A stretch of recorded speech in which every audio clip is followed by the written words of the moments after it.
Hello everyone, good morning সবাইকে। তো দেখো, সকালবেলা আগে জামা কাপড়গুলো ভাঁজ করতে শুরু করে দিয়েছি। গতকাল জামা কাপড়গুলো কাচা হয়েছিল, কিন্তু গতকাল কাজের এত বেশি চাপ ছিল যে জামা কাপড়গুলো ভাঁজ করতে পারিনি, জড়ো করে রেখেছিলাম। এরকম খুব কম দিনই ঘটে আমার সঙ্গে, যখন জামা কাপড় দিনে দিন কাচা ভাঁজ না করে জড়ো করে রাখি। কিন্তু মাঝে মধ্যে হয়ে যায়, এক দুবার কী করা যায় বলো। কাজের এত বেশি চাপ, কালকে একটু আলাদা রান্না বান্নার চাপও ছিল, কারণ ষষ্ঠী করেছিলাম, তোমরা তো ভিডিওতে দেখেই থাকবে। ওই জন্য একটু সময়ের অভাব হয়েছিল। আর এদিকে কাল মাম্মামকে নিয়ে একটু বেরিয়েও ছিলাম। ঠাকুরের কিছু বাসন কেনার ছিল, তো পুরনো বাসনগুলো চেঞ্জ করে নতুন বাসন কিনে নিয়ে এসেছি ঠাকুরের জন্য। ওই জন্য আর সময় একদমই পাইনি, তাই রেখে দিয়েছিলাম। তাই দেখো, সকালবেলা ঘুম থেকে উঠেই আগে এগুলো গুছিয়ে নিচ্ছি।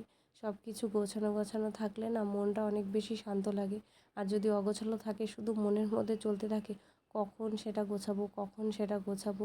যতক্ষণ না গোছানো হয় ততক্ষণ একদমই ভালো লাগে না আমার।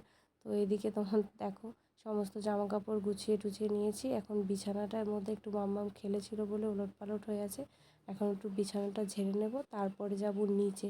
আজকে তোমাদের সাথে একটা অন্য ভিডিও আমি শেয়ার করব, একটু পরেই সেটা দেখতে পাবে। Bye bye.